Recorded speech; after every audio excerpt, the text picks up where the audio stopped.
Di dalam setiap kesulitan tersimpan sebuah kesempatan. Di setiap musibah terdapat sebuah anugerah.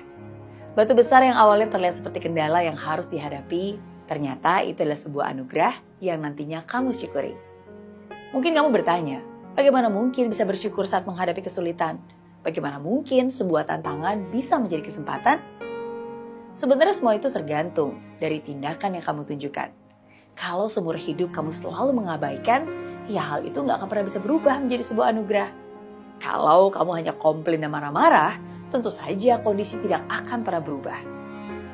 Tapi hasilnya akan berbeda kalau kamu mau melakukan sesuatu untuk mengubahnya.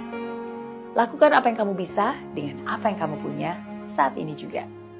Itulah awal untuk mengubah kesulitan atau tantangan yang ada menjadi berkat dan bermanfaat bagi kamu dan orang lain tentunya.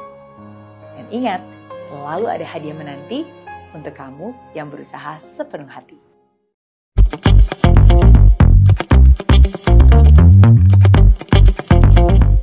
Shalom Sobat Tuhan kemuliaan, apa kabar kalian semua? Senang rasanya bisa berjumpa lagi dengan kalian semua. Kiranya damai sukacita Allah dan kebaikan Tuhan selalu bersama dengan kalian.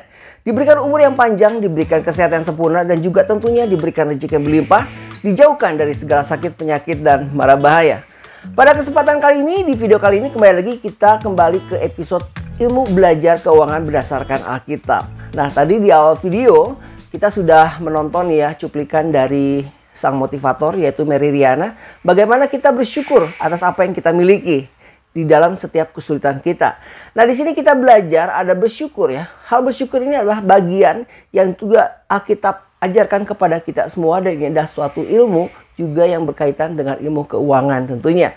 Nah, sahabat terang kemuliaan, ini adalah video yang ke-6 atau episode yang ke-6 ya. Jadi setelah 5 video di awal, setelah 5 video sebelumnya yang sudah di-upload, kalian bisa tonton, kalian bisa cek di listnya di beranda depan dari channel Terang Kemuliaan. Kalian bisa cari di listnya ilmu belajar keuangan berdasarkan Alkitab. Jadi sudah 5 video sebelumnya kita belajar tentang investasi, kita belajar tentang bagaimana pengeluaran kita tuh harus lebih kecil daripada pendapatan kita. Nah, kali ini kita belajar di video yang ke-6 ini, di episode ke-6 ini kita belajar ada hal lagi yang ingin saya sharingkan tentang keuangan ini berdasarkan Alkitab tentunya. Seperti yang tadi saya bilang tadi ya di awal video, kita belajar tentang hal bersyukur. Ini pun ada di Filipi 4 ayat 6. Kita baca di Filipi pasal 4 ayat 6 yang berbunyi, saya bacakan untuk kalian semua. Filipi pasal 4 ayat 6 berbunyi seperti ini. Janganlah hendaknya kamu khawatir tentang apapun juga, tetapi nyatakanlah dalam segala hal keinginanmu kepada Allah dalam doa dan permohonan dengan ucapan syukur. Jadi di sini dikatakan bahwa apapun yang kita inginkan, apabila kita menginginkan sesuatu, kita membutuhkan sesuatu, di dalam ayat tersebut di Filipi 4 ayat 6 ini berkata katanya, apapun yang kamu minta, apapun yang kamu inginkan, lakukanlah di dalam doa. Mintalah di dalam doa kepada Tuhan, kepada Allah dengan ucapan syukur. Artinya kita harus bersyukur dengan apa yang kita miliki. Karena seperti yang Alkitab ajarkan juga kepada kita, jika kita setia dengan perkara yang kecil, tentunya kita akan diberikan perkara yang besar. Jika kita bisa setia dan mensyukuri atas berkat yang kecil, Tuhan pun akan memberikan kita berkat yang jauh lebih besar tentunya. Nah, itu tentang bersyukur. Jadi kita puas dengan apa yang kita miliki. Nah, kemudian kita baca lagi di Roma 12 ayat 16 ya. Roma 12 ayat 16. Oke, sahabat Tuhan, kemudian kita baca di Roma 12 ayat 16. Roma 12 ayat 16 berbunyi seperti ini. Hendaklah kamu sehati sepikir dalam hidupmu bersama. Janganlah kamu memikirkan perkara-perkara yang tinggi, tetapi arahkanlah dirimu kepada perkara-perkara yang sederhana. Janganlah menganggap dirimu pandai. Jadi di sini diajarkan bahwa kita harus memikirkan hal-hal yang sederhana. Jangan mengarahkan diri kepada hal-hal yang tinggi. Jadi di sini mengajarkan kita agar kita berhidup sederhana. Hiduplah sederhana, jangan mau kita tuh bergaya hidup mewah, bergaya hidup di luar kemampuan kita. Jadi kita hidup tuh sesuai dengan kemampuan kita. Kita hidup sederhana. Lebih baik kita kelihatan sederhana tapi kita punya uang gitu, daripada kita kelihatan mewah tapi kita sebetulnya tidak punya uang. Jadi tadi kita udah belajar apa? Harus puas dengan apa yang kita punya. Kita bersyukur atas apa yang Tuhan berikan kepada kita saat ini. Kemudian kita juga harus belajar hidup secara sederhana. Kita arahkan ke hal-hal yang sederhana dalam hidup kita. Dan kemudian kita lihat lagi di Amsal 11 ayat 15. Amsal 11 ayat 15 ya. Kita lihat lagi di Amsal 11 ayat 15. Akan saya bacakan untuk kalian semua. Berbunyi seperti ini, sangat malanglah orang yang menanggung orang lain, tetapi siapa membenci pertanggungan amanlah ia. Di sini maksudnya kita jangan menanggung utang orang lain. Karena di sini dibilang sangat malanglah orang yang dibilang, saya baca sekali lagi di sini ya, di ayat 15, Amsal 11 ayat 15 bunyi seperti ini, sangat malanglah orang yang menanggung orang lain, tetapi siapa membenci pertanggungan amanlah ia. Jadi jangan menjamin utang orang, jangan menanggung utang orang. Karena apa? Dengan kita menjamin utang orang, kita menanggung utang orang, itu menjadikan beban kepada kita ya, menjadikan beban. Karena pertama kita harus mikirin, kita harus menanggung tentunya jumlah hutang. Kemudian kita harus menanggung juga bunga yang dikeluarkan. Kemudian kita juga harus mikirin gitu, jatuh temponya kapan, gitu, kita harus bayarin gitu ya, jangan sampai telat gitu. Dan kita jadi tersudut gitu. Karena kita menanggung utang orang tersebut terus istilah orang yang sebetulnya berhutang, dia terus memojokkan kita. Itu karena kita yang mau nanggung katanya istilahnya gitu ya. Jadi yang ya sok pahlawan gitulah. Nah, solusinya apabila kita mau membantu orang yang sedang kesulitan dalam berhutang, mungkin kita bisa membantu dengan seikhlasnya. Jadi kita ikhlasnya berapa?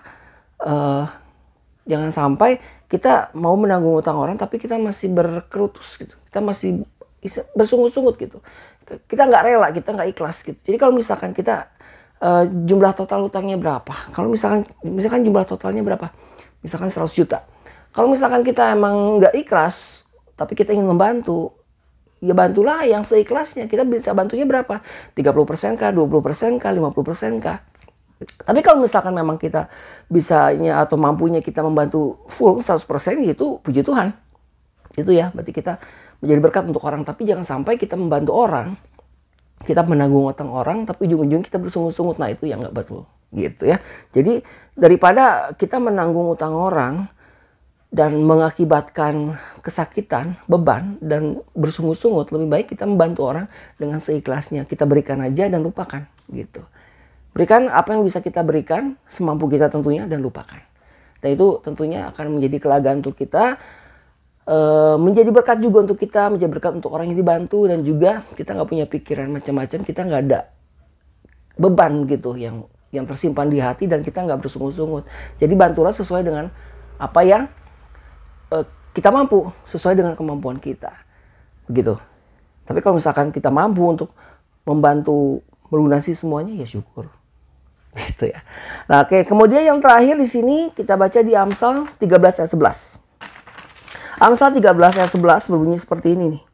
Harta yang cepat diperoleh akan berkurang, tetapi siapa yang mengumpulkan sedikit demi sedikit menjadi kaya. Sekali lagi, harta yang cepat diperoleh akan berkurang. Harta yang cepat diperoleh akan berkurang. Tetapi siapa mengumpulkan sedikit demi sedikit menjadi kaya. Jadi maksudnya di sini mengajarkan kita, intinya pada zaman era modern ini, jangan berjudi. Apalagi sekarang di era zaman canggih ini yang semua serba online. Jadi gampang banget ya, dari HP kita buka, download aplikasi, itu banyak sekali aplikasi judi online. Jangan berjudi ya, karena sekarang lagi marak, apalagi di Indonesia banyak sekali orang-orang yang kehilangan uangnya, bukan untung tapi buntung ya, karena namanya judi itu nggak ada yang bisa bikin orang kaya ya. Karena itu jadi kita memperkaya orang lain. Seperti tadi yang ditulis di Amsal 11 ayat 15. Orang yang ingin cepat kaya ya, orang yang ingin cepat kaya akhirnya cepat habisnya gitu.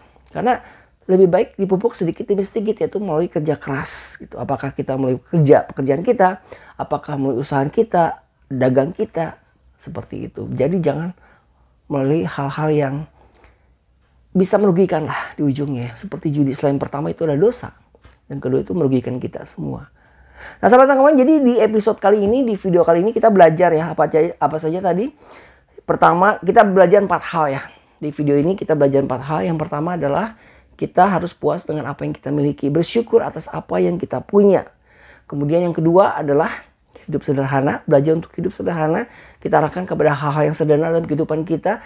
Jangan bergaya hidup mewah kalau kita tidak mampu. Yang ketiga adalah jangan menanggung utang orang kalau kita tidak ikhlas ya.